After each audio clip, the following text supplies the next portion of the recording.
Bismillahirrahmanirrahim. Assalamualaikum warahmatullahi wabarakatuh.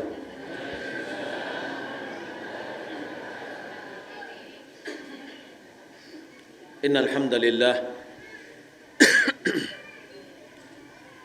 nahmaduhu wa nasta'inuhu wa nastaghfiruh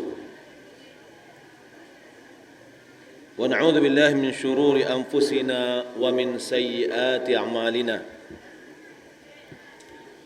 من يهده الله فلا مضل له ومن يضلل فلا هادي له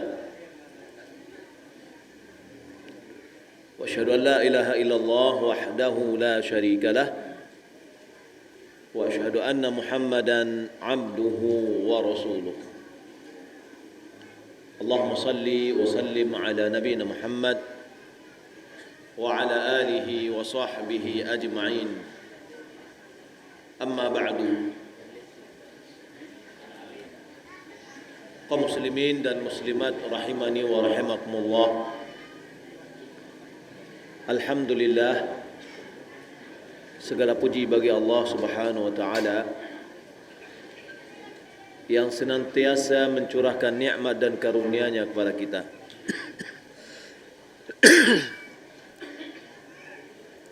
Nikmat yang tidak mungkin bisa kita hitung satu persatu. Kewajiban kita sebagai hamba yang diberi nikmat oleh Allah adalah mensyukurinya. Mensyukuri dengan lidah, mensyukuri dengan hati, dan mensyukuri dengan anggota tubuh.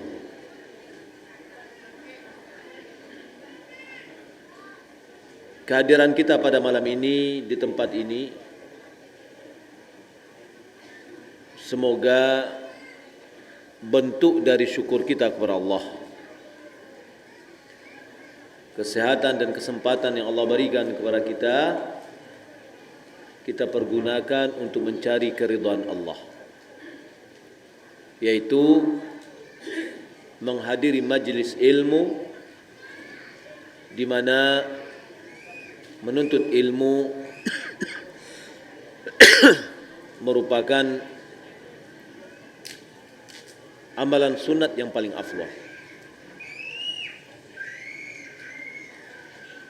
Salawat berikan salam semoga dan anugerahkan oleh Allah Subhanahu wa taala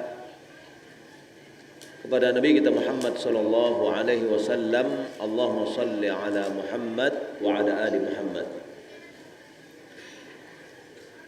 Bapak Ibu dimuliakan Allah Subhanahu wa taala.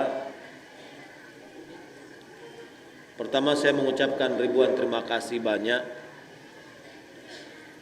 kepada panitia dan pengurus Masjid Baitur Rahman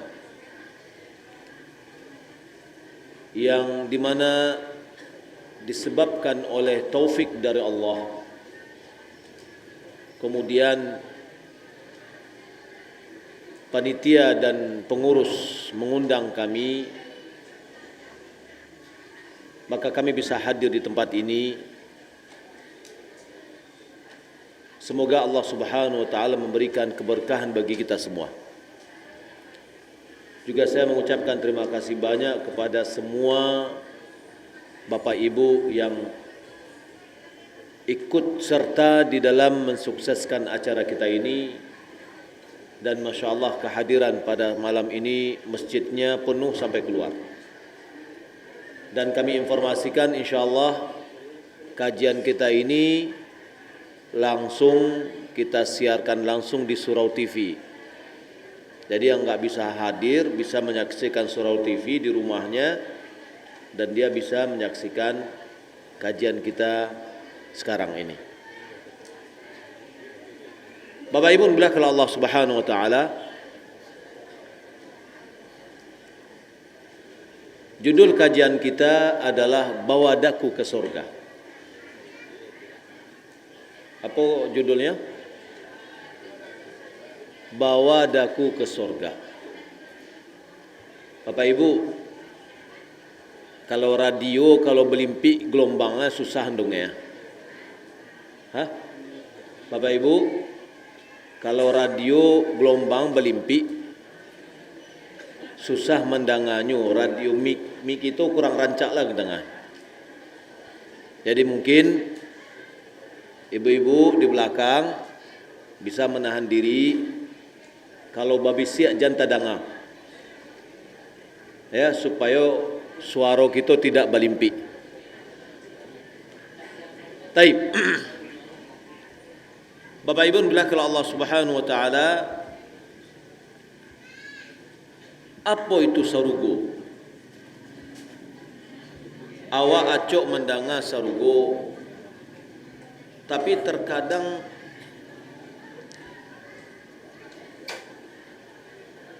kita kurang termotivasi untuk meraihnya.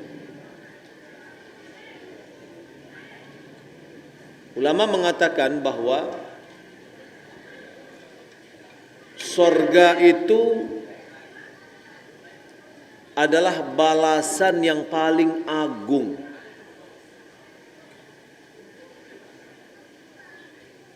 Surga itu adalah balasan yang agung yang telah Allah Subhanahu wa taala persiapkan untuk wali-walinya. Telah dipersiapkan oleh Allah untuk orang-orang yang taat kepadanya.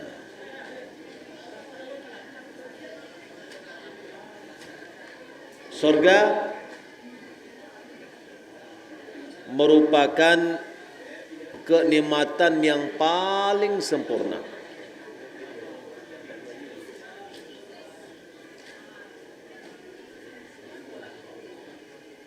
Oh ya, saya mungkin masuk sedikit ke adab majelis ilmu.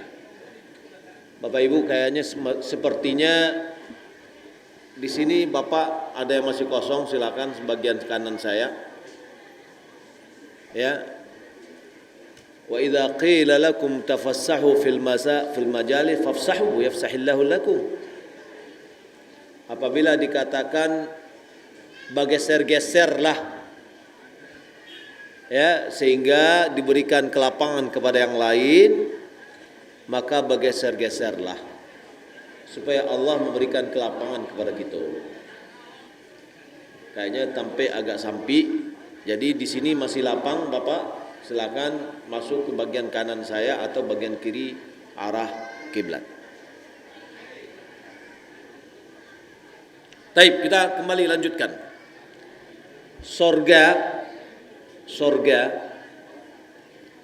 adalah merupakan kenikmatan yang sempurna yang tidak ada kurangnya, walau sedikit. Kalau di dunia kenikmatan itu banyak kurangnya. Contoh, minum sirup enak enggak? Enak, tapi besok tenggorokan sakit. Kalau di surga enggak ada sedikit pun kurangnya. Masalul jannati allati wu'idal muttaqun. Perumpamaan surga yang dipersiapkan, yang dijanjikan kepada orang-orang yang bertakwa, fiha anharum min ma'in ghairi asin. Di dalamnya terdapat air yang tidak berubah. Sungai. Wa anharum min labanin lam yataghayyar ta'muh. Ada sungai-sungai susu yang tidak pernah berubah rasanya.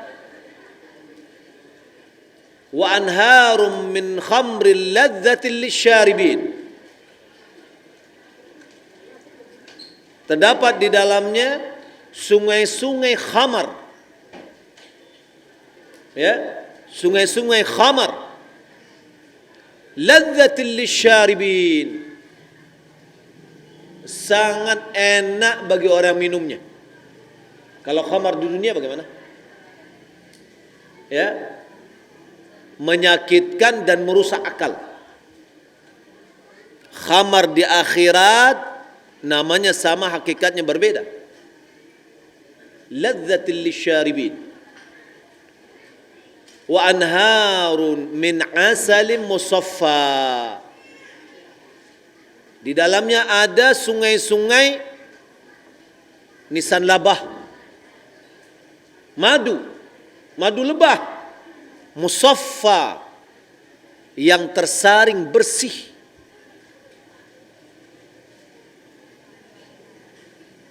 Walahum fiha min kulli thamarat, bagi mereka di dalamnya seluruh buah-buahan. Wa maghfiratu min rabbihim, dan pengampunan dari Rabbnya. Itu adalah surga. Jadi Bapak Ibu bilanglah Allah Subhanahu wa taala, surga itu tidak bisa dikhayalkan, tidak bisa diilustrasikan. Berapapun seorang mengkhayalkan sebuah keindahan, maka tidak akan bisa tercapai seperti surga. Bingung akal untuk mencernanya. Sehingga Nabi SAW mengatakan, apa kata Allah Subhanahu wa taala dalam hadis qudsi, a'adattu li'ibadis salihin ma la 'ainun ra'at wala udhunun sami'at wala khatara 'ala qalbi bashar. Kata Allah, aku persiapkan bagi hamba-hambaku yang soleh apa yang tidak ada mata yang bisa melihatnya, tidak ada telinga yang bisa mendengarnya, dan tidak pernah terlintas pada benak seseorang atau dalam hati seseorang. Lalu Nabi SAW mengatakan, iqra'u in syi'tum, bacalah jika kalian berkenan. Fala ta'lamu nafsum ma ukhfiya lahum min qurrati a'yun jazaa'an bima kanu ya'malun. Tidak ada satu jiwa pun yang mengetahui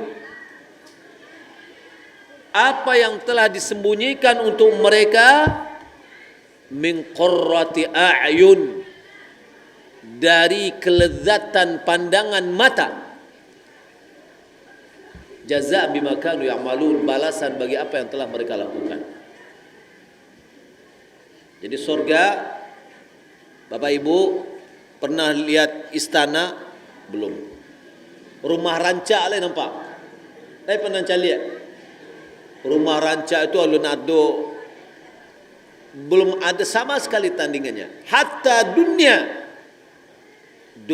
pun semua apa yang ada di dunia, dan itu tidak ada nilainya sedikit pun dengan surga.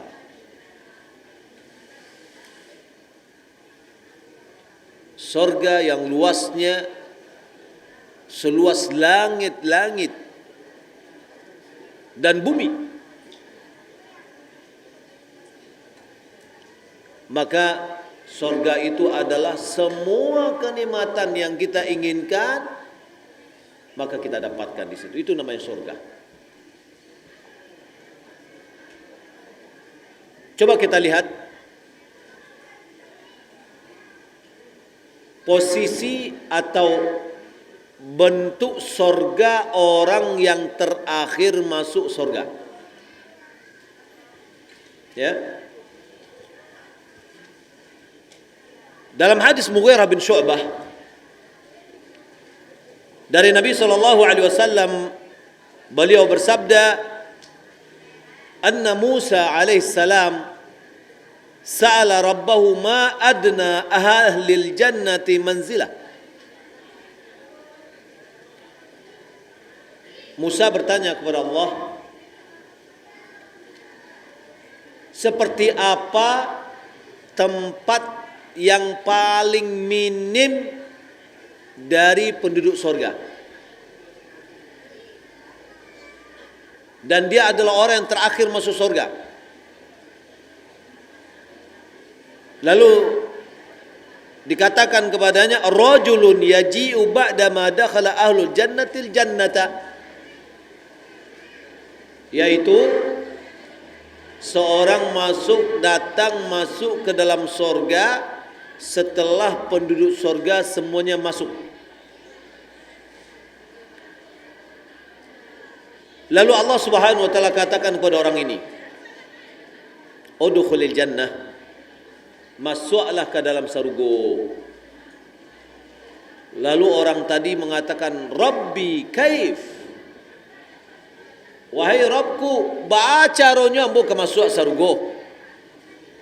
Wa qad nazala an-nasu manazilahum wa akhadhu akhadhatihim, baca ronya ambo masuk ke dalam.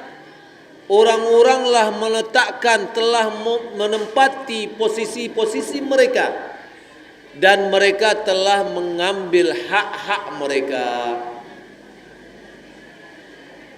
Seakan-akan dia tidak mengira akan ada lagi posisi untuk dalam surga. Pada itu kanu inyo yang terakhir masuk surga. Siapa yang terakhir masuk surga itu? Ibu-ibu, oh ibu-ibu.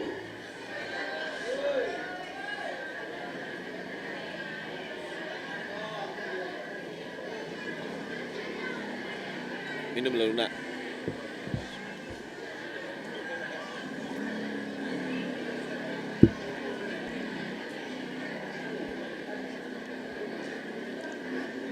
Kayaknya gelombang balimpi 3.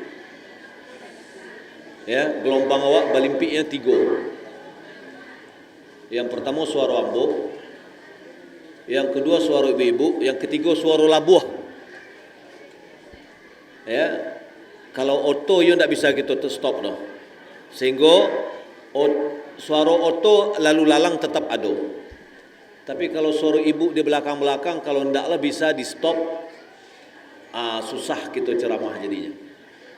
Mohon Bapak Ibu, mic kurang bagus speakernya, tolong kita bisa menahan bicara. Kalau bergerak silakan bergerak. Kalau mengecek babisiak jangan tadangah. Ya, taib. Kita lanjutkan. Jadi orang yang terakhir masuk surga itu adalah orang yang terakhir keluar dari api neraka, dari ahli tauhid. Orang yang bertauhid, apabila dia punya dosa dan dosanya tidak diampuni oleh Allah, maka Allah masukkan dia ke dalam api neraka, dibersihkan dosanya, lalu dikeluarkan dan masuk ke dalam surga apabila dia adalah orang bertauhid. Tapi kalau seandainya dia meninggal dunia mati dalam keadaan syirik, babuek syirik, maka dia kekal di dalam api neraka dan indak keluar selama-lamanya. Orang yang terakhir masuk ke dalam surga adalah orang yang bertauhid, yang terakhir keluar dari api neraka. Ya, kalau sudah keluarnya dari api neraka, itu masuknya ke dalam surga, dan itu yang paling akhir. Maka oleh karena itu, ketika Allah Subhanahu wa taala katakan kepadanya, baca roh ambo masuk ke dalam surga, oranglah meletakkanlah mengambil tampeknya, rasul-rasulnya tidak ada tampek lain.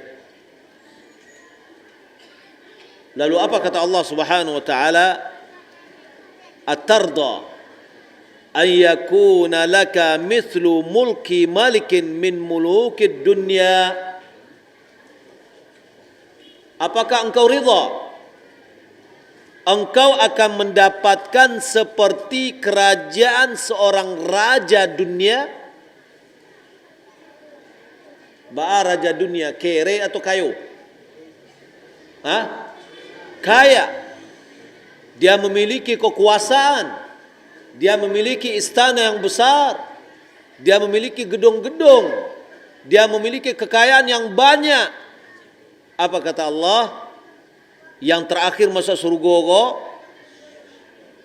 apakah engkau ridha bagimu seperti kekayaan seorang raja di dunia? Apa katanya? Raditu ya Rabb. Aku ridha wahai Rabb, wahai Allah. Lalu Allah Subhanahu wa taala mengatakan kepadanya, lakadzalik wa mithluhu wa mithluhu wa mithluhu wa fil khamis raditu ya Rabb. Lalu Allah mengatakan lagi, bagimu itu sepertinya, sampai yang kelima orang tadi mengatakan aku ridha ya Allah. Berarti diberikan berapa kali lipat? 5 kali lipat. Lalu Allah mengatakan lagi,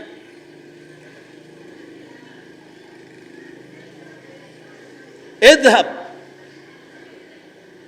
udkhil jannah. Pergilah kata Allah Subhanahu wa taala, masuklah ke dalam surga. Hadza laka wa 'asyratu amsalih. Ini bagimu dan 10 kali lipat. Bapak Ibu,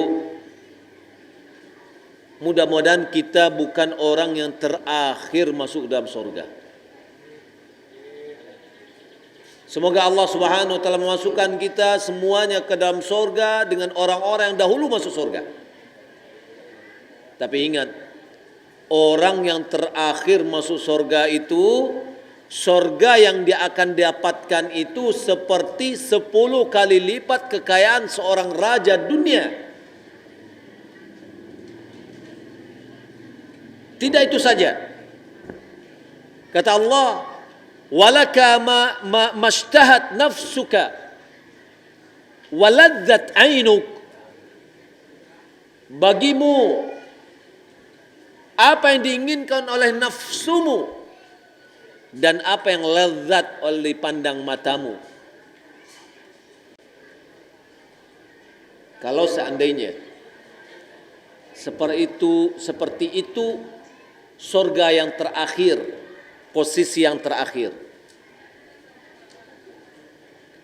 maukah kita menjual surga kita untuk dunia? Bapak Ibu, maukah kita menjual surga kita untuk dunia? Ada orang terkadang untuk gara-gara kursi dia jual akidahnya. Gara-gara perempuan atau laki-laki dia jual akidahnya. Gara-gara jabatan dia jual akidahnya. Kalau akidahnya dia jual, apa yang dia akan dapatkan? Api neraka. Kalau seandainya dia meninggal dunia dalam keadaan kafir, kekal di dalam api neraka. Api neraka itu apa? Api neraka itu adalah kumpulan seluruh siksaan yang seburuk-buruk siksaan.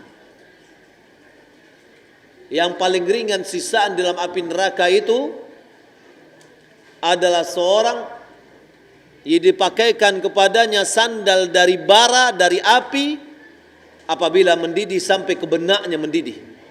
Itu yang paling ringan Bapak Ibu bila ke Allah Subhanahu wa taala.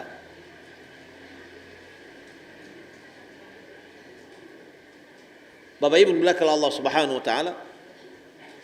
Lalu kalau itu yang terakhir tadi, terakhir posisi orang masuk ke dalam surga adalah dia mendapatkan 10 kali lipat kekayaan raja dunia, dan apa yang diinginkan oleh hawa nafsunya dia dapatkan, apa yang lezat dipandang matanya dia raih.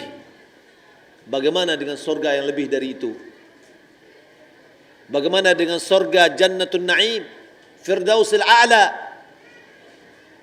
Maka itu la ainun ra'at wala udhunun sabi'at wala khatara ala qalbil bashar. Dia adalah surga yang tidak pernah dilihat oleh mata, tidak pernah didengar oleh telinga, dan tidak pernah terlintas dalam hati seorang sanubari seorang. Maka Bapak Ibu, ini yang harus kita tanamkan pada diri kita. Kita harus pelajari bagaimana indahnya sorga. Sebaliknya kita harus pelajari bagaimana kerasnya, pedihnya siksaan api neraka. Kalau tidak, kita tidak akan termotivasi untuk masuk ke dalam sorga dan tidak termotivasi untuk menjauhi api neraka. Maka oleh karena itu, hendaklah kalau kita lihat dalam Al-Quran, Allah telah bercerita tentang sorga dan kenikmatan yang ada di dalamnya. Selalu diimbangi ketika Allah Subhanahu wa taala berbicara tentang sorga, diimbangi setelahnya itu adalah berbicara tentang azab api neraka. Jika seandainya Allah berbicara tentang azab api neraka, diimbangi setelahnya kenikmatan sorga. Untuk apa? Untuk kita mengetahui perbedaan antara duanya. La yastawi ashabun nari wa ashabul jannah. Ashabul jannati humul faizun. Tidak akan sama penduduk api neraka dengan penduduk sorga. Penduduk sorga mereka lah orang-orang yang beruntung.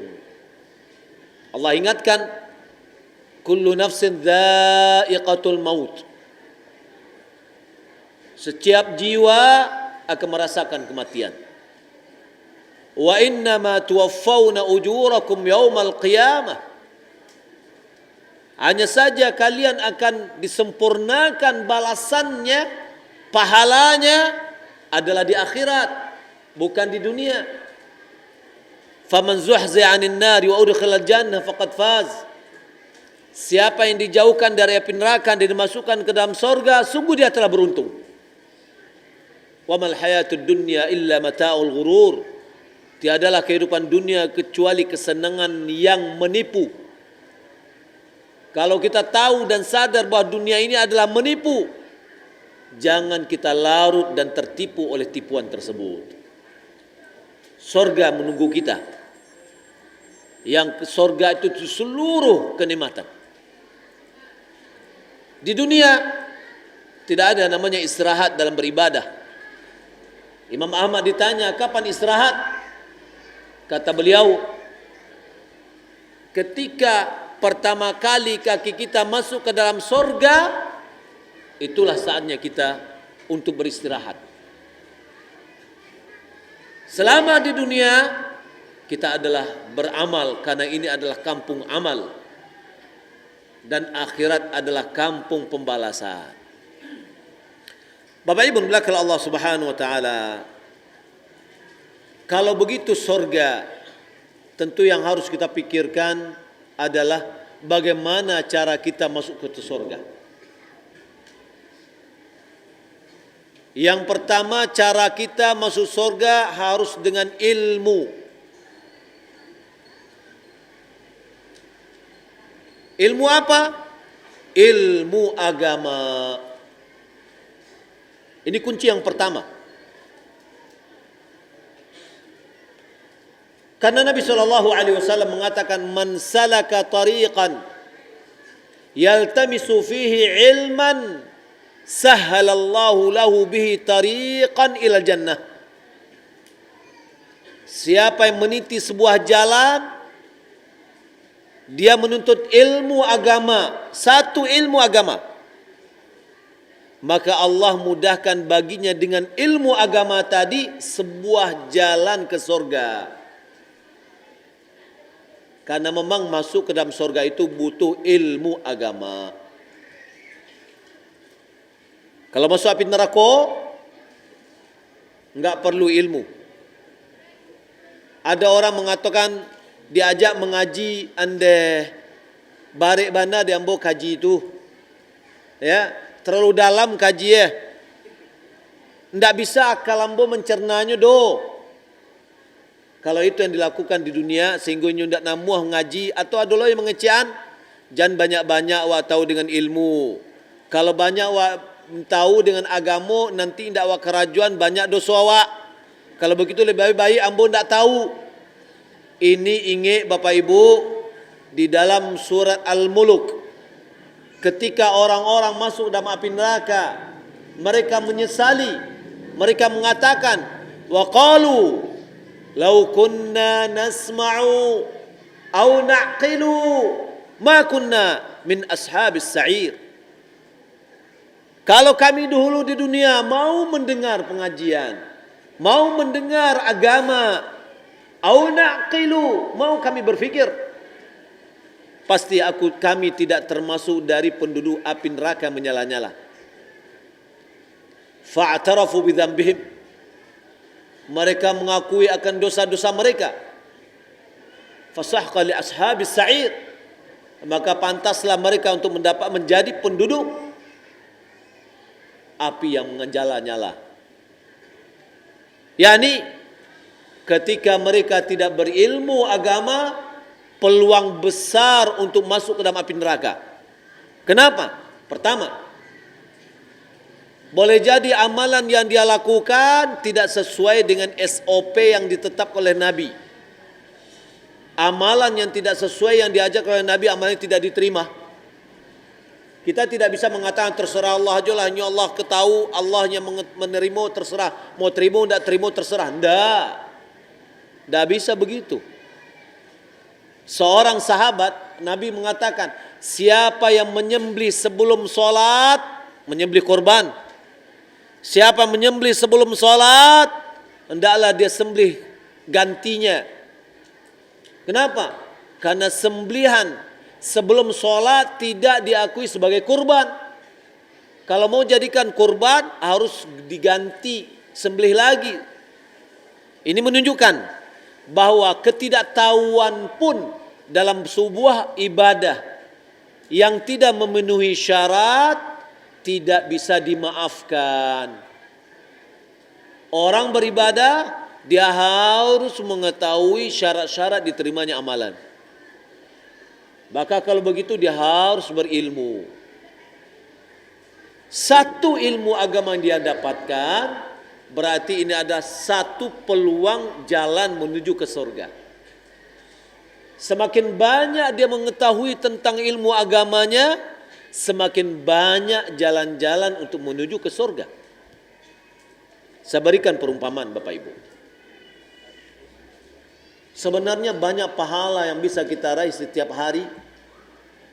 Tapi ada di antara kita yang tahu, ada yang tidak. Yang terkadang itu sangat-sangat sepele, tapi dia bernilai pahala. Kita semuanya memakai sandal dan membuka sandal. Tahukah Bapak Ibu bagaimana cara agama kita mengajarkan buka sandal dan memakai sandal? Banyak di antara kita yang tidak tahu. Nabi SAW mengatakan, "Idzan ta'ala ahadukum falyatana'al biyamin." Siapa yang memakai sandal, hendaklah pakai yang kanan dulu. Apabila dia membuka, buka yang kiri dulu. Ketika kita melakukan itu, kita dapat pahala loh Bapak Ibu. Diajar oleh Nabi. Aisyah radhiyallahu taala anha dia mengatakan, "Kana Nabi sallallahu alaihi wasallam yu'jibuhu tayammunu fi kulli syai'." Nabi sangat menyukai mendahulukan yang kanan dalam segala sesuatu. Fi tana'ulihi wa tarajjulihi wa futuhurihi wa fi sya'ni kulli. Di dalam dia memakai sandal, di dalam dia menyisir rambut, didahului yang kanannya. Di dalam dia bersuci, didahului kanannya. Di dalam segala sesuatu, hal-hal yang baik, memberi, mengambil, hendaklah dengan tangan kanan. Dan itu adalah bagian dari ajaran agama kita. Buang air. Tidakkah Bapak Ibu tahu bahwa orang yang tidak beristinja menyebabkan dia bisa disiksa nanti dalam kuburan? Maka ada di antara kaum muslimin ketika dia buang air kecil tidak beristinja. Nabi kita sudah mengajarkan itu semua. Seorang Yahudi datang kepada Salman Al-Farisi. Dia katakan, Nabiyukum 'allamakum kulla syai' hatta al-qira'ah. Nabimu mengajarkan segala sesuatu sampai adab buang air. Kata Salman Al-Farisi, bala, benar. Nabiyuna 'allamana kulla syai'.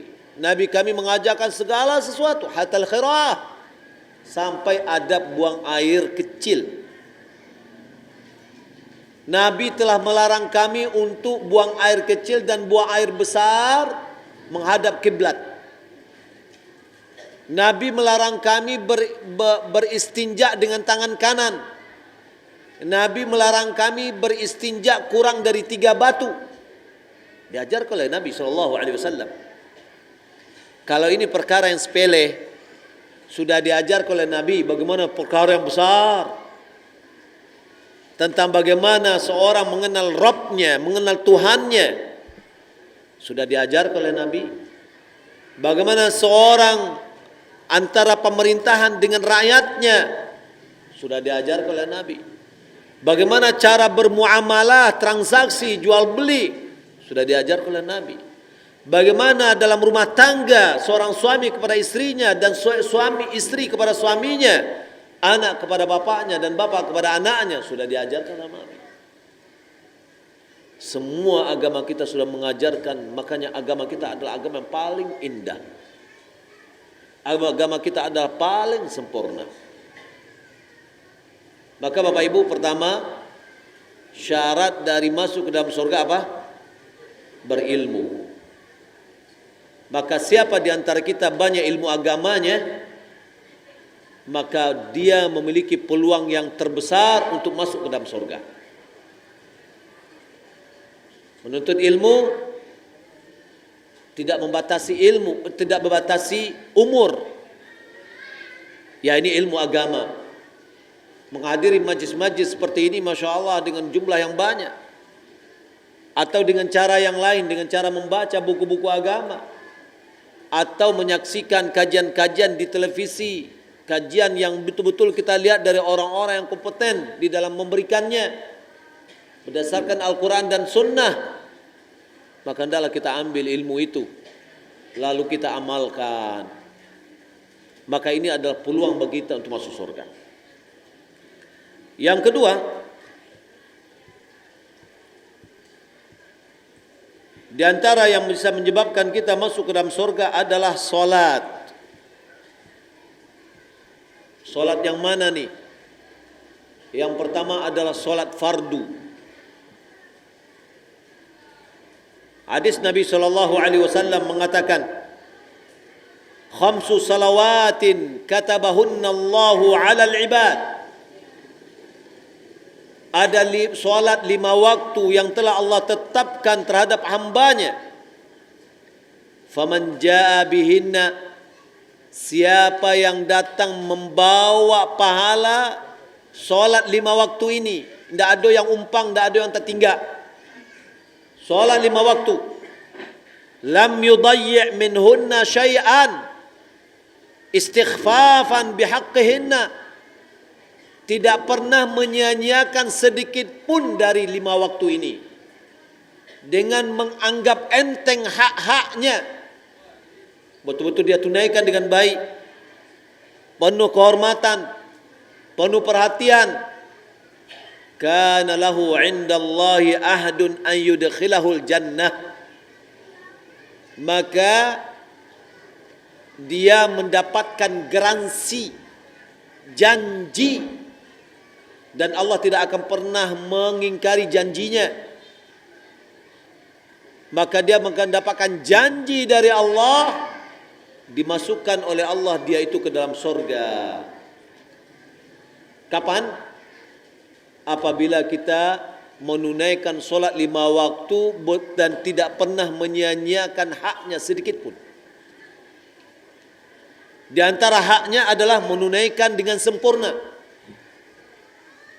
Di antara haknya adalah menunaikannya berjamaah di masjid 5 waktu. Subuh, zuhur, asar, maghrib, isya. 5 waktu dilaksanakan. Subuh, zuhur, asar, maghrib, isya. Di mana dikerjakan? Di masjid. Kalau seandainya ada masjid tidak mengerjakan sholat 5 waktu, nggak usah bangun masjid. Percuma bangun masjid. Ya, tegakkan sholat itu berjamaah di masjid. Nabi pernah mengancam membakar rumah orang yang tidak menghadiri sholat berjamaah ke masjid. Kalau seandainya sholat berjamaah itu adalah pilihan, tentu Nabi tidak mengancamnya untuk dibakar. Ancaman Nabi untuk dibakar rumahnya, ini menunjukkan bahwa sholat berjamaah di masjid adalah wajib. Maghrib, isya, kalau seandainya ada kegiatan membaca Al-Quran, gak ada masalah. Tapi jangan ditinggalkan sholat berjamaah isyanya. Antara maghrib dengan isya ada pelajaran anak-anak, TPA-nya atau Al-Qurannya. Masuk waktu harus kumandangkan azan.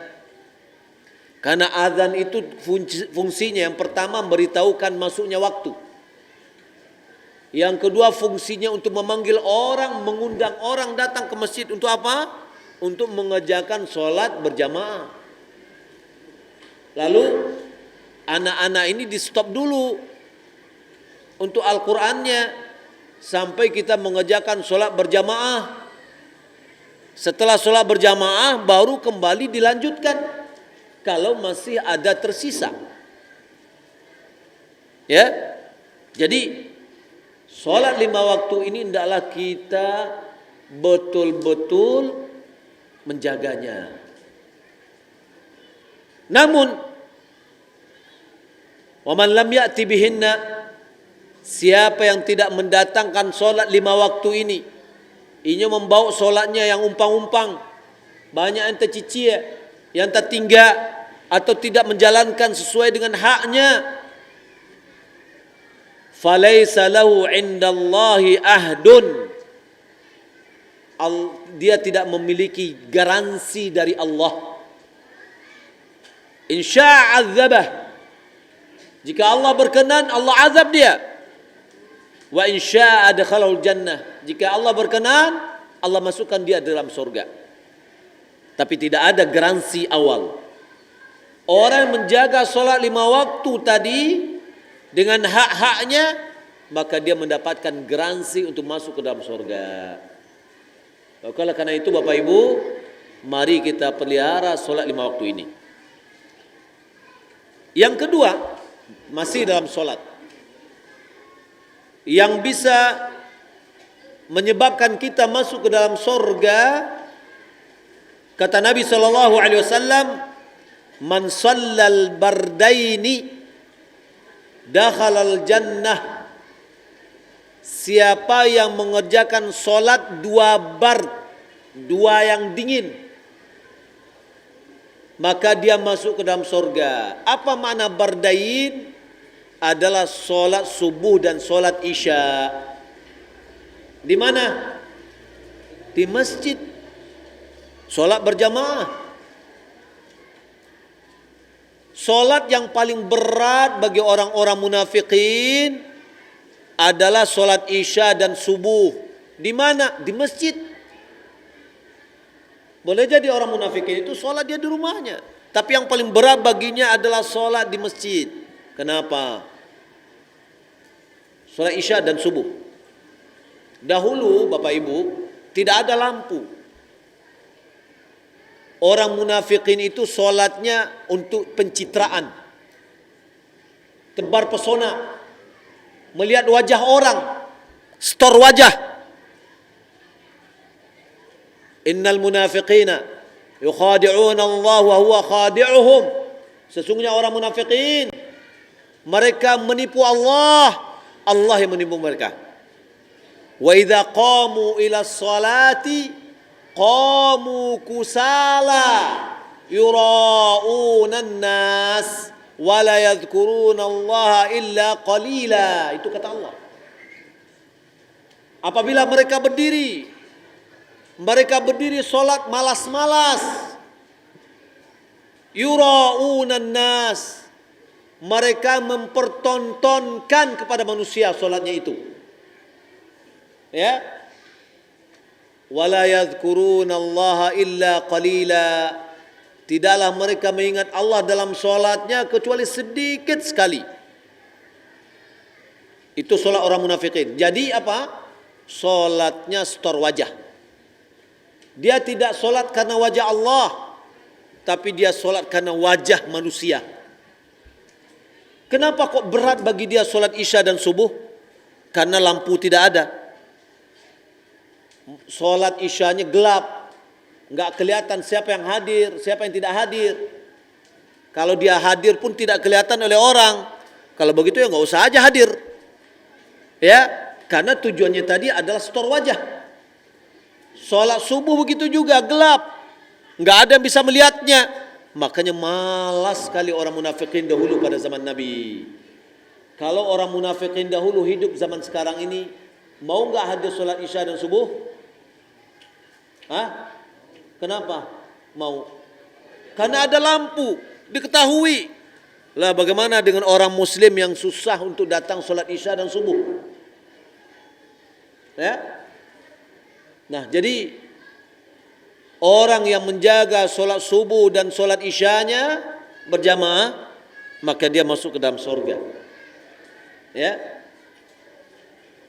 Keutamaan dari solat subuh berjamaah dan solat isya berjamaah, siapa yang solat isya berjamaah seakan-akan dia solat separuh malam. Siapa yang solat isya berjamaah dan solat subuh berjamaah, seakan-akan dia solat semalam suntuk pahalanya. Masih di dalam solat Bapak Ibu dimuliakan Allah Subhanahu wa taala, yaitu solat sunat. Kata Nabi sallallahu alaihi wasallam, "Man shalla 12 raka'ah fi yawmin wa lailah, bunya lahu bihinna baitun fil jannah." Siapa yang solat 12 rakaat siang dan malam, maksudnya adalah solat sunat, maka Allah akan membangunnya dengan solatnya tadi sebuah rumah di dalam surga. Kalau rumahnya sudah disiapkan, dia masuk surga atau tidak? Masuk surga insyaAllah ta'ala, karena rumahnya sudah ada. Bagaimana caranya? Dengan menjaga solat 12 rakaat solat sunat. Mana yang solatnya 12 itu? 4 sebelum zuhur, 2 setelah zuhur, 2 setelah maghrib, 2 setelah isya, 2 sebelum subuh. Hendaklah ini kita jaga sampai akhir hayat kita. Ya, kecuali kalau seandainya kita bersafar. Kalau bersafar, solat wajib kita pendekkan. Nabi tidak pernah mengerjakan solat sunat rawatib, baik sebelum solat maupun setelah solat jika dia bersafar. Kecuali solat sunat qabliyah subuh yang dinamakan dengan solat sunat fajar. Itu tidak pernah Nabi tinggalkan, baik di dalam safar apalagi dalam keadaan tidak safar. Kemudian Nabi SAW juga mengingatkan kepada seorang teman sahabatnya, yaitu Rabi'ah bin Ka'ab al-Aslami. Dia mengatakan, aku bermalam bersama Rasulullah, lalu aku persiapkan wudunya dan hajatnya. Lalu setelah diberikan pelayanan kepada Nabi, Nabi mengatakan kepada Sal, mintalah. Ini adalah adab Nabi. Kalau ada orang berbuat baik kepadanya, Nabi berikan imbalannya. Nabi minta kepada dia, mintalah kamu padaku. Apa mintanya? As'aluka murafaqataka fil jannah. Aku meminta kepadamu untuk bisa menemanimu di dalam surga. Lalu Nabi mengatakan, awa ghairu dzalik, ada enggak permintaan yang lain? Katanya, la huwa dzak, hanya itu. Subhanallah. Ya, permintaannya enggak minta pitih, Inyo tidak minta kedudukan di dunia, tapi dia minta kedudukan di akhirat, yaitu menemani Rasulullah dalam surga. Lalu apa kata Nabi SAW? Fa'a'inni ala nafsik, bantulah aku terhadap dirimu, bikathratis sujud, memperbanyak sujud. Maksud dengan memperbanyak sujud ini memperbanyak solat sunat. Solat wajib kita hanya 5 waktu, tapi solat sunat yang diperbanyak. Inilah yang akan bisa memasukkan kita ke dalam surga. Di antara yang bisa memasukkan kita dalam surga, Bapak Ibu dimuliakan Allah Subhanahu wa taala, adalah ucapan la ilaha illallah. Kata Nabi SAW, "Man kana akhiru kalamihi la ilaha illallah, dakhalal jannah." Siapa yang akhir katanya la ilaha illallah, dia masuk ke dalam surga. Makanya dianjurkan bagi kita meratian si mayat. Si mayat ini maksudnya yang sedang sekarat. Untuk apa gunanya? Supaya akhir katanya adalah la ilaha illallah. Akhir ucapannya di dunia itu adalah la ilaha illallah. Maka kita ajarkan kepada orang yang sekarat, yang sedang sekarat, kita ucapkan la ilaha illallah, la ilaha illallah, la ilaha illallah. Dia mendengar, Bapak Ibu. Orang yang pingsan itu mendengar, bukan tidak mendengar. Dia mendengar, hanya saja dia tidak bisa menjawab. Maka oleh karena itu dianjurkan bagi kita untuk menghadiri orang yang sakit, hendaklah kita berkata kata-kata yang baik. Pengakuan orang yang pernah pingsan, dia katakan bahwasanya saya mendengar apa yang diucapkan oleh orang, cuma saya tidak punya daya untuk membalasnya, tidak punya daya untuk bergerak. Ya, maka oleh karena itu ketika ada saudara kita atau siapapun yang sekarat, hendaklah kita talqinkan dia la ilaha illallah, bukan Allah Allah. Tidak ada pernah Nabi mengajarkan zikir dengan ucapan Allah Allah, tidak pernah. Apalagi huwa tidak pernah. Ya, kita lihat zikir-zikir Nabi, subhanallah, alhamdulillah, Allahu akbar, semuanya adalah kalimat yang sempurna. Bapak Ibu dimuliakan Allah Subhanahu wa taala, jangan diganti la ilaha illallah itu dengan Allah Allah Allah, karena ini tidak pernah diajar oleh Nabi. Lah, dari mana sebabnya datang munculnya orang menggantinya dengan Allah Allah? Dia katakan begini, jangan ucapkan la ilaha illallah, nanti ketika dia mengucapkan la ilaha, nanti nyawanya tersabut, berarti dia mengatakan tidak ada Tuhan. Maka supaya jangan ada yang salah, kita ucapkan aja Allah Allah Allah. Ini adalah keliru besar. Ya, ajarkanlah dia la ilaha illallah, la ilaha illallah. Mudah-mudahan akhir katanya adalah la ilaha illallah dalam dunia ini. Maka siapa yang akhir perkataannya, ucapannya la ilaha illallah, maka dia masuk ke dalam surga. Di antara yang bisa masuk ke dalam surga adalah membaca ayat kursi. Kata Nabi SAW, "Man qara ayat al-kursi dubura kulli salatin maktubah, lam yamna'hu min dukhulil jannati illa an yamut." Siapa yang membaca ayat kursi setiap selesai solat fardu, berarti di antara zikir kita setelah solat fardu adalah membaca ayat kursi. Saya belum mendapatkan adanya dalil yang menyuruh kita membaca surah Al-Fatihah setelah solat, dalam berzikir setelah solat. Yang ada Al-Fatihah adalah dalam solat atau dalam solat jenazah. Ya, waktu berzikir setelah solat fardu yang ada dalilnya ini ayat kursi. Apa kata Nabi? Siapa yang membaca ayat kursi setiap di akhir solat fardu, tidak ada yang menghalanginya dia masuk ke dalam surga kecuali kematian. Maksudnya apa? Dek gara-gara inyo alun mati, inyo alun masuk ke surga. Tapi kalau inyo mati, masuk ke surga. Apa penyebabnya? Apabila dia rutinkan membaca ayat kursi setelah setiap solat fardu. Ya, apakah dia baca sebelum dia bertasbih, bertahmid dan bertakbir, atau setelahnya? Boleh. Kemudian beristighfar.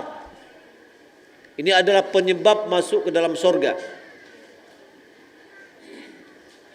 yaitu membaca Sayyidul Istighfar, penghulu istighfar. Nabi SAW mengatakan Sayyidul Istighfar, penghulu istighfar itu adalah antaqul Allahumma anta rabbi la ilaha illa ant khalaqtani wa ana abduk wa ana ala ahdika wa wa'dika mastata'at a'udzu bika min syarri ma sana'at abu'u laka bi ni'matika alayya wa abu'u bi dhanbi faghfir li fa innahu la yaghfiru dzunuba illa ant. Apa kata Nabi? Wa man qalaha minan nahar, siapa yang membaca Sayyidul Istighfar ini pada siang hari, muqinan biha, dengan percaya, yakin dengan ucapan itu, famata min yaumihi, lalu dia meninggal dunia pada hari itu, qabla yumsi, sebelum datang sore hari, fahuwa min ahlil jannah, maka dia termasuk dari penduduk sorga. Dan siapa wa man qalaha minal laili, siapa yang membacanya pada malam hari, wa huwa muqinun biha, dia meyakini dengan bacaannya itu, famata qabla an yusbih, dia meninggal dunia sebelum dia sampai pagi hari, fahuwa min ahlil jannah, maka dia termasuk dari penduduk sorga. Waduh, nulisnya bagaimana di doa istighfar ini atau Sayyidul Istighfar? Saya berikan kemudahan bagi Bapak Ibu yang punya Android. Yang punya Android, silakan tulis di aplikasinya, menurunkan apa doanya. Tulis itu. Ya, apa doanya? Itu adalah kumpulan doa-doa, Masya Allah, termasuk doa pagi dan sore, doa setelah sholat, doa-doa yang lain, termasuk di sini ada juga Sayyidul Istighfar. Ya, dibuka Play Store-nya, tulis di situ apa doanya. Nanti ada diturunin. Kemudian dilihat, baca dan hafalkan itu. Ya. Supaya bisa teraplikasi. Bapak Ibu nanti bisa membacanya. Malam baca, siang atau pagi kita baca, setiap hari kita baca. Termasuk juga zikir pagi dan sore. Jika kita membacanya sore hari atau petang hari, lalu kita meninggal dunia kita ini tidak akan keluar dari satu di antara yang dua. Kalau tidak siang, kalau tidak malam. Kalau awak baca siang, awak meninggal siang, insya Allah termasuk awak penduduk surga. Kalau kita baca malam, kita meninggal malam, maka kita termasuk penduduk surga. Bapak Ibu dimulakan Allah Subhanahu wa taala.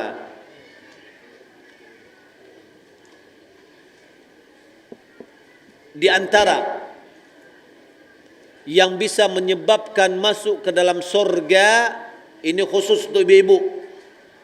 Khusus untuk ibu-ibu, pasang telinga elok. Adalah suami. Suami adalah penyebab ibu-ibu masuk ke surga. Dan sebaliknya, suami adalah penyebab ibu-ibu masuk api neraka. Ya. Jadi suami adalah senjata dua mata.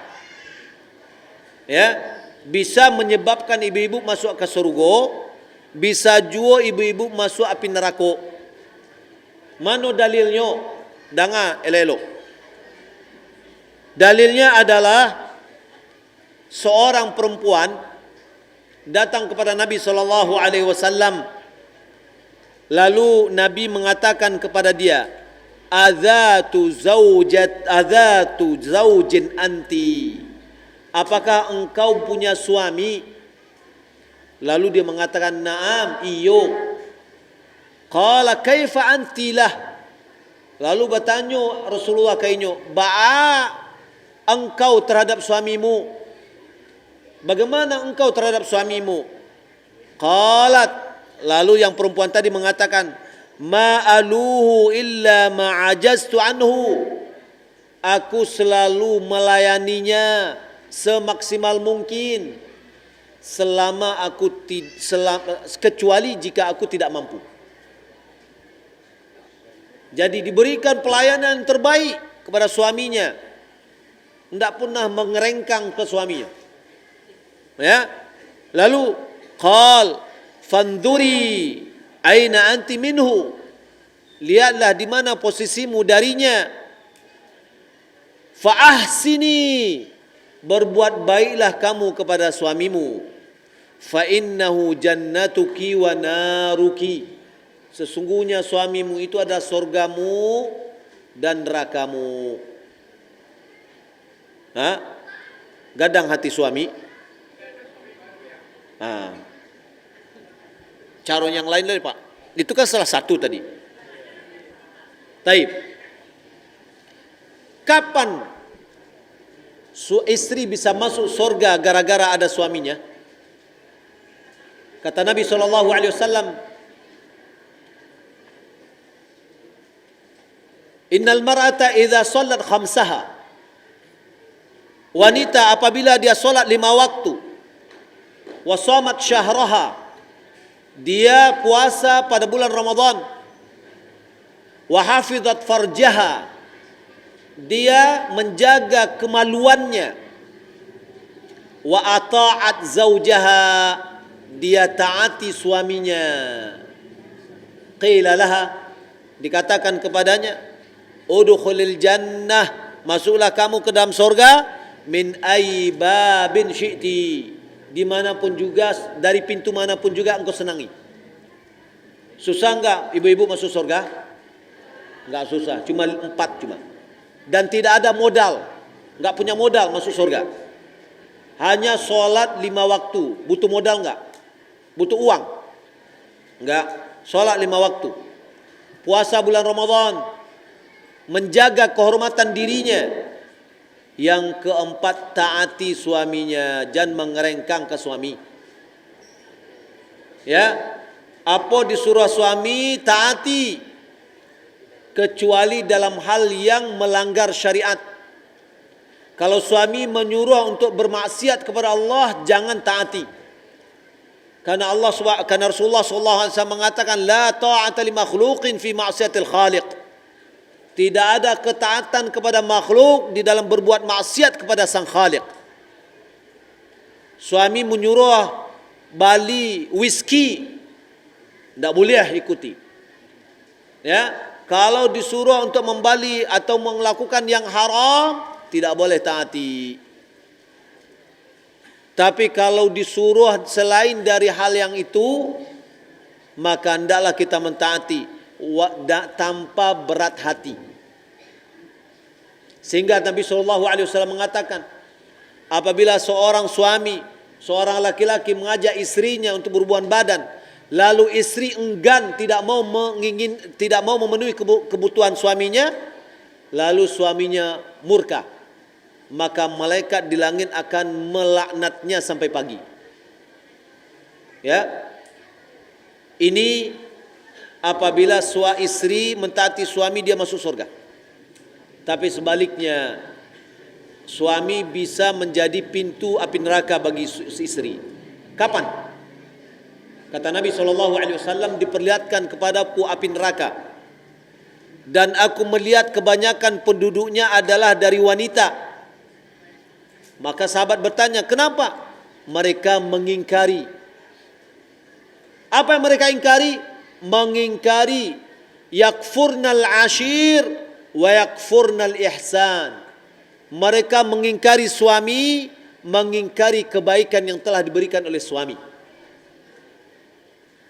Kata Nabi, "Idza ahsana ahadukum idza ahsantum ila ihdahunna dahra."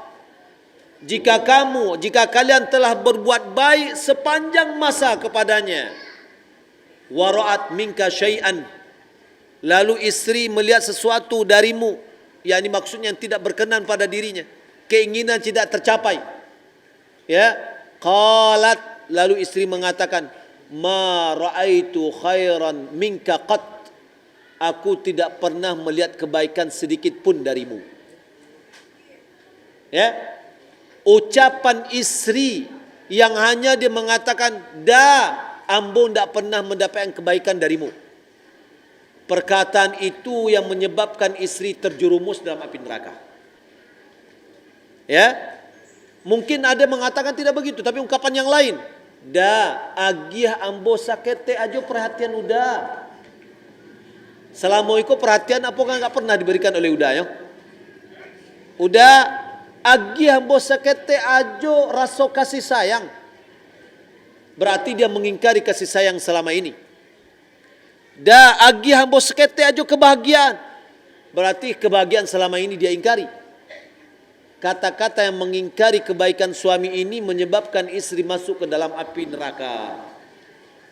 Silakan ibu memilih mau masuk surga atau masuk neraka. Masuk surga taati suami pada apa yang diperintahkan oleh Allah Subhanahu wa taala. Ya. Bapak Ibu dirahmati Allah Subhanahu wa taala. Banyak hal-hal yang bisa memasukkan kita ke dalam surga. Di antaranya adalah membangun masjid. Ya, membangun masjid. Jadi kalau seandainya tadi ada mengatakan kalau seandainya istri tidak punya suami, kan masuk surga itu tidak hanya dalam satu pintu, tapi dari celah yang lain, yaitu membangun masjid. Kata Nabi SAW, man bana lillahi masjidan, banallahu lahu baitan fil jannah. Siapa yang membangun sebuah rumah atau masjid untuk Allah di dunia, maka Allah akan membangunkan baginya sebuah rumah di sorga. Masjid gadang bana pitinya banyak, piti ambo ndak banyak aduh. Kata Nabi SAW, man bana lillahi masjidan walau ka mafhasi qitatin, siapa yang membangun masjid walaupun sebesar tempat burung bertelur. Ya, burung bertelur itu kecil cuma tempatnya. Jadi maksud oleh ulama seukuran satu tempat solat. Berapa seukuran tempat solat? Seukuran sejadah. Siapa yang membangunkan di masjid seukuran itu, maka Allah akan membangunkan baginya rumah di sorga. Ya, maka bisa kita katakan siapa yang bisa membangun masjid seukuran sarang burung. Taruhlah sarang burungnya nilainya berapa? 5 juta. Ya, 5 juta kan bisa. Karpetnya, kemudian semennya, kemudian keramiknya, ya. Maka kalau Bapak Ibu bisa berinfak sebesar itu, insyaallah kita berharap dari pahala yang telah disebutkan oleh Nabi SAW, bahwa Allah akan membangunkan baginya rumah di sorga. Maka bagi kita yang ingin mendapatkan pintu untuk masuk sorga yang lain dengan cara memperhatikan dan memakmurkan masjid, adalah dengan memakmurkan, memberikan bangunan untuknya. Ya, kalau bisa satu masjid bagus, kalau tidak minimal adalah seukuran tempat burung bertelur. Ya, seukuran posisi seorang untuk sholat. Bapak Ibu dirahmati Allah Subhanahu wa taala. Ada penghalang-penghalang masuk surga. Ini harus kita perhatikan.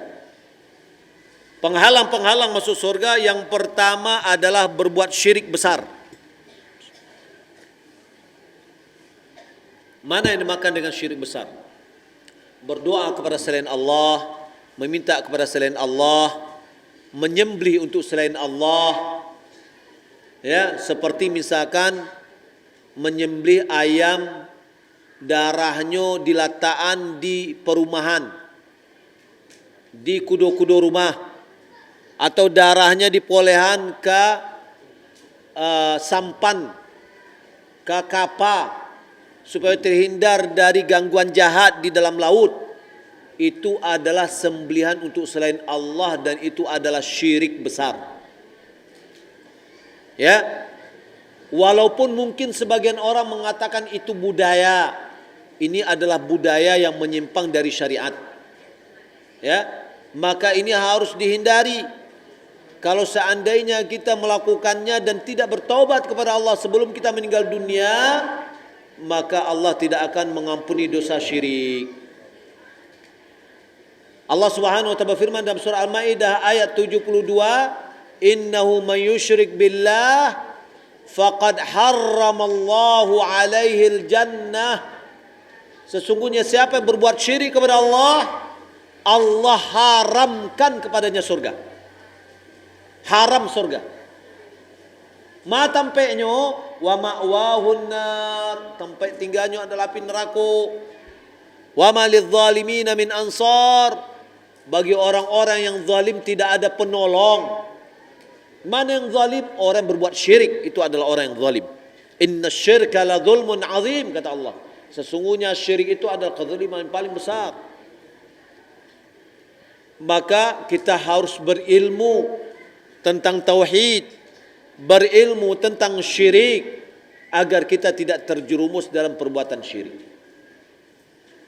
Kalau kita terjerumus dalam perbuatan syirik, kita tidak akan bisa masuk surga jika kita tidak bertaubat sebelum kita meninggal dunia. Yang kedua, tidak beriman. Tidak beriman penyebab penghalang masuk surga. Kata Nabi SAW, la tadkhulul jannata hatta tu'minu. Kalian tidak akan masuk surga sampai kalian beriman. Ya. Wala tu'minu hatta tahabu. Kalian tidak akan bisa beriman sampai kalian saling mencintai. Kalau kita saling memusuhi, kita tidak akan bisa, ya, tidak bisa beriman. Lalu bagaimana konsep atau cara kita saling mencintai? Kata Nabi, awala adullukum ala syai'in idza fa'altumuhu tahabbtum. Tidakkah aku beritahukan kepada kalian sebuah amalan jika kalian lakukan kalian saling mencintai? Afsus salama bainakum, tebarkan salam di tengah-tengah kalian. Alhamdulillah Bapak Ibu, kita orang timur suku penyapu. Disapo Pak, Bu. Tapi ada yang kurang. Menyapa Pak, Bu itu tidak ada nilainya. Tidak ada ruhnya. Tapi salamlah. Assalamualaikum Pak, Assalamualaikum Bu, Assalamualaikum Dek, Assalamualaikum Nak. Karena ucapan Assalamualaikum itu adalah doa. Doa keselamatan. Dan ini adalah konsep bagaimana kita menanamkan rasa cinta. Bapak Ibu, sering saya mengatakan dan menginformasikan tentang keutamaan ini. Saya merasakan sendiri. Ketika saya masih kecil, kelas 1 SD. Ada seorang nenek-nenek berambut putih, sudah tua. Dan beliau itu anak dari ulama. Mungkin sudah dibiasakan oleh bapaknya untuk salam. Setiap beliau lewat kepada kami main di dekat di sekolah. Lewat, nenek itu mengatakan Assalamualaikum. Ya. Lalu kita jawab Waalaikumsalam. Sering seperti itu. Akhirnya apa? Terasa bagi saya sendiri secara pribadi, ketika nenek itu datang dari jauh, saya sudah merasa kegembiraan. Ada rasa gembira di hati ini. Ada rasa cinta suka dengan nenek itu. Terkadang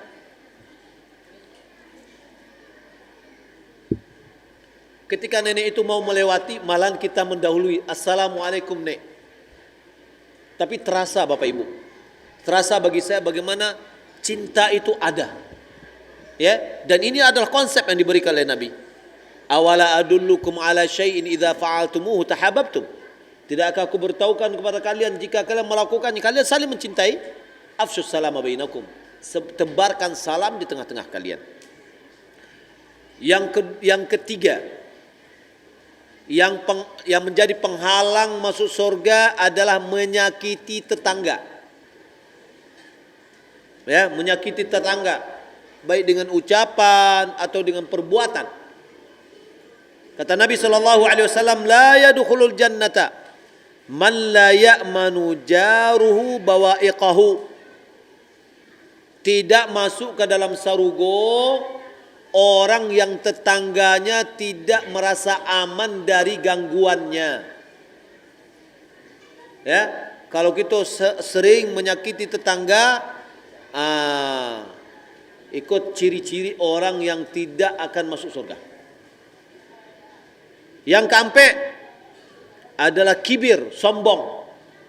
Apa itu sombong? Menolak kebenaran. Kita agian kayaknya ikut Al-Quran, ikut sunnah, lalu dia tolak, tidak usahlah itu dulu, atau tidak diterima. Ketika dia menolak Al-Quran dan sunnah, dia beranggapan bahwasanya dia yang lebih baik, dia lebih benar daripada Al-Quran dan sunnah. Itulah orang yang sombong. Ya, atau ghamtun nas, atau dia meremehkan orang lain, dia anggap orang lain rendah, dia adalah tinggi. Itu namanya sombong. Kata Nabi SAW, la yadkhul jannata man kana fi qalbihi mithqala dzarratin minal kibir. Tidak masuk ke dalam surga orang yang di hatinya sebesar biji zarah dari kesombongan. Sekecil apapun kesombongan, itu akan menghalangi kita untuk masuk ke dalam surga. Yang kelima adalah namimah. Namimah itu apa? Mengadu domba. Maksudnya menukilkan perkataan dalam bentuk yang merusak hubungan. Awak mungkin pai bertemu dengan si A, taunya si A bercerita tentang si B, bercerita tentang hal-hal yang tidak baik. Lalu kita datang ke si B. Si B, ambo tadi datang dari si A. Si A itu memang mempekecehan angku saya taruhnya. Apa yang kecehan tentang ambo? Iko. Itu namanya madu orang kok namanya. Itulah yang namanya namimah. Ya. Nabi SAW, tidak semua yang kita dengar itu pantas kita ucapkan, pantas kita sampaikan. Kata Nabi SAW, kafa bil mar'i kadhiban an yuhadditha bi kulli ma sami'. Cukuplah kebohongan bagi seseorang yang dia menyampaikan setiap apa yang dia dengar. Ya, Bapak Ibu dimuliakan Allah Subhanahu wa taala, Nabi mengatakan, "Laisal kadhibu man yuslihu bainan nas." Bukanlah pembohong atau berbohong orang yang mendamaikan dua orang yang berselisih. Wa yunmi khairan au yaqulu khaira. Atau bukanlah orang yang bohong yang mengatakan kata-kata yang baik saja. Contoh, tadi seorang datang ke si A. Si A menceritakan positif negatif tentang B. Lalu B bertanya, apa yang dikatakan oleh si A tadi tentang ambo? Di sabuan saya yang elok-elok saya. Yang buruk-buruk aja di sabuan. Yang elok-elok aja, itu kita tidak bohong. Tapi kalau seandainya kita jujur, yang buruk-buruk kita sabuan, kita menjadikan orang badu. Berarti kita tanpa kita sadari, kita sudah menjadi namam, orang yang mengadu domba. Menukilkan perkataan sehingga rusaklah hubungan orang. Maka oleh karena itu tidak boleh kita menjadi pelaku untuk menebarkan kerusakan. Malahan salah satu penyebab azab kubur adalah orang yang suka menebar pertengkaran atau mengadu domba antara manusia dengan manusia yang lain. Di antara yang bisa menghalangi masuk surga adalah memutuskan hubungan rahim. Hubungan rahim maksudnya apa? Silaturahim dengan karib kerabat, dusana awak. Ya, kata Nabi SAW, la yadkhulul jannata qati'un. Tidak masuk ke dalam surga orang memutuskan hubungan rahim. Indak mengecek jo mama, jo kebenakan, jo saudara. Ya, maka ini enggak boleh. Orang yang memutuskan hubungan adalah orang yang tidak masuk ke dalam surga. Bapak Ibu belakang Allah Subhanahu wa taala, di antara yang tidak masuk ke dalam surga adalah wanita yang kelaki-lakian. Apa nama itu? Tomboy. Kemudian orang yang durhaka kepada orang tuanya. Dan laki-laki dayus. Dayus itu adalah laki-laki yang tidak punya rasa cemburu dengan dusanak padusinya atau istrinya atau anak padusinya. Tidak ada rasa cemburu. Payah anak padusi baik dibawa kawannya laki-laki di padian seh. Ya, itu namanya laki-laki dayus. Apa kata Nabi SAW? Salasatun la yadkhulul jannah. Ada 3 golongan yang tidak masuk ke dalam surga. Wala yanzurullahu ilaihim yaumal qiyamah. Allah tidak melihat kepada mereka pada hari kiamat. Yang pertama, al-aqu liwalidayhi.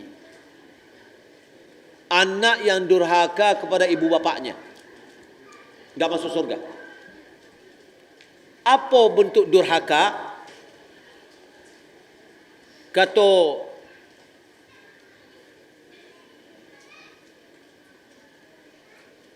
Ibnu Umar, bukaul walidaini uququn. Tangisan orang tua itu adalah durhaka. Yani seorang anak menyebabkan orang tuanya menangis, berarti dia sudah durhaka kepada orang tuanya. Maka oleh karena itu, jangan pernah anak menyakiti hati orang tuanya supaya dia jangan menangis. Termasuk juga jangan anak suka mengadu kepada orang tuanya. Bacakaknya jo suami istri mengadu lah jo orang tuanya. Susah hidupnya mengadu jo orang tuanya. Akhirnya orang tuanya menjadi pikiran anaknya, menangis taruhnya. Inyolah menyesokan orang tuanya. Ibnu Umar dia mengatakan bukaul walidaini uququn. Menangiskah atau menjadikan orang tua menangis itu adalah durhaka. Seorang sahabat datang kepada Nabi minta izin untuk hijrah dengan Nabi, orang tuanya ditinggalkan menangis. Apa kata Nabi? Irji' ilaihima. Kembalilah kamu kepada keduanya. Adhikhuma kama abkaitahuma. Jadikan dia ketawa kembali sebagaimana engkau telah menjadikan dia menangis. Yang kedua adalah wal mar'atul mutarajjilatul mutasyabbihatu birrijal. Wanita yang tomboy yang menyerupai laki-laki. Ya. Gadis perkasa. Ya. Perempuan tuh ya udah ndaklah kewanitaannya kelihatan gitu. Yang menyerupai laki-laki berarti wanita yang memakai aksesoris laki-laki. Ingat kembali dalam hadis yang lain Nabi SAW mengatakan, la'ana Rasulullah SAW al-mutasyabbihina bin nisa'i minar rijal wal mutasyabbihati bir rijali minan nisa. Nabi melaknat laki-laki yang menyerupai perempuan. Ada nggak laki-laki menyerupai perempuan? Bencong misalkan. Ya. Atau yang memakai aksesoris perempuan, basubang, bantiang, bakaluang, bagelang, itu aksesorisnya perempuan. Cincin boleh, tapi ada yang berdukuh, ada yang memakai antiang, ada yang begalang. Itu adalah punya perempuan, walaupun dipakai di dalam bajunya, kan nggak kelihatan. Maaf, kalau seandainya laki-laki pakai BH bagaimana? Walaupun dia pakai baju, itu aksesorisnya perempuan. Ya, nggak boleh laki-laki memakainya. Begitu juga dengan perempuan. Kalau ada suami istri tukar-tukar sarawa panjang, yo, ini nggak boleh. Ya, nah, begitu juga perempuan yang menyerupai laki-laki. Itu kena laknat oleh Rasulullah SAW. Dan yang terakhir dari yang tiga adalah dayyus. Dayyus itu apa? Laki-laki yang tidak punya rasa cemburu kepada saudara anak istri mereka. Istrinya dibawa oleh laki-laki yang lain, ya, baduan, nyo tanang saya. Ini dayyus namanya. Dan termasuk kata ulama, ketika seorang laki-laki mengetahui persis dan juga mengakui, istrinya mengakui bahwasannya dia berselingkuh, hendaklah dia menceraikan istrinya. Kalau dia tidak ceraikan, maka dia terhukum sebagai laki-laki yang dayyus. Ketika dia tahu bahwa istrinya berselingkuh, atau istrinya mengakui bahwasannya berselingkuh, hendaklah bukti kecemburuannya adalah dengan mentalaknya. Kalau tidak, dia terhukum sebagai laki-laki yang dayyus. Bapak Ibu muliakan Allah Subhanahu wa taala, ini yang dapat kita sampaikan. Mudah-mudahan kita semuanya termasuk orang-orang yang penduduk surga. Semoga Allah Subhanahu wa taala mudahkan bagi kita untuk masuk surga, dan dimudahkan bagi kita untuk menjauhi hal-hal yang bisa menghalang kita masuk surga. Di antara doa yang diajarkan oleh Nabi adalah Allahumma inni as'aluka al-jannata wa ma qarraba ilayya min qawlin aw amal, wa a'udzubika minan nar wa ma qarraba ilayya min qawlin aw amal. Ya Allah, aku memohon kepadamu surga dan apa yang mendekatkan kami ke dalam surga, baik itu perkataan maupun perbuatan. Ya Allah, jauhkan kami atau lindungi kami dari api neraka dan dari apa-apa yang bisa mendekatkan kami dalam api neraka, baik itu perkataan maupun perbuatan. Dan doa ini hendaklah sering kita ucapkan sehingga Allah Subhanahu wa taala masukkan kita dalam surga dan dijauhkan kita dari api neraka. Demikian Bapak Ibu, mohon maaf kalau seandainya ada penyampaian saya salah dan kurang, dan terima kasih atas segala perhatian. Kita cukup di sini. Wassalamualaikum warahmatullahi wabarakatuh.